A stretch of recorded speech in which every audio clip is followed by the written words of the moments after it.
the record takes a look. It definitely takes a look at the whole hero concept, and I think that without getting, the trick was not to get too directly political and looking at it like, oh, we got this candidate and I'm for this candidate or I'm not for this candidate, because all that does is piss people off. Sure. But if everybody's feeling passionate about what they're seeing and questioning what they're seeing or whatever that emotion is, then what we try and do, or at least what I try to do as a lyricist, is touch on those emotions and spit that out. And one of the key emotions that a lot of people seem to be feeling right now is a certain amount of they're disillusioned for whatever reason. So so that's a pretty honest, universal feeling, and we went with it and decided not to be afraid of the fact that it's dancing around this subject matter, which people keep saying, oh, you made a political record. Well, not really. I mean,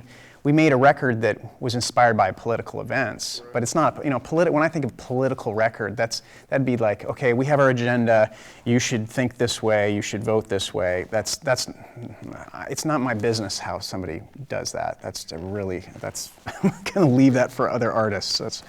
But it is my business to react to certain emotions. And, I think there's a certain responsibility. There's a responsibility to be aware that music is very powerful, and that the things you say in your lyrics can do things for or to people. And so I guess my feeling is try and touch on things that make people think, but also try and touch on things that help people and bring a certain maybe solace, maybe a certain joy, maybe growth. I don't know, but I would hope that it's, at the end of the day, that it's positive. We're not about writing songs that are like, screw you and you suck.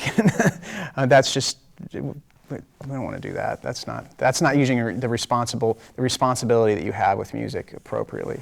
Yeah, there were just a number of things. I mean, there was obviously, back in the States, we're in an election cycle, so there was a lot going on there, which certainly got people talking. And so you listen to those conversations, or you listen to certain things on the news and get an idea. And then there were things in my life that were going on. There's a song called "Cradle to the Grave," which was basically inspired by something that was going on with my mother-in-law.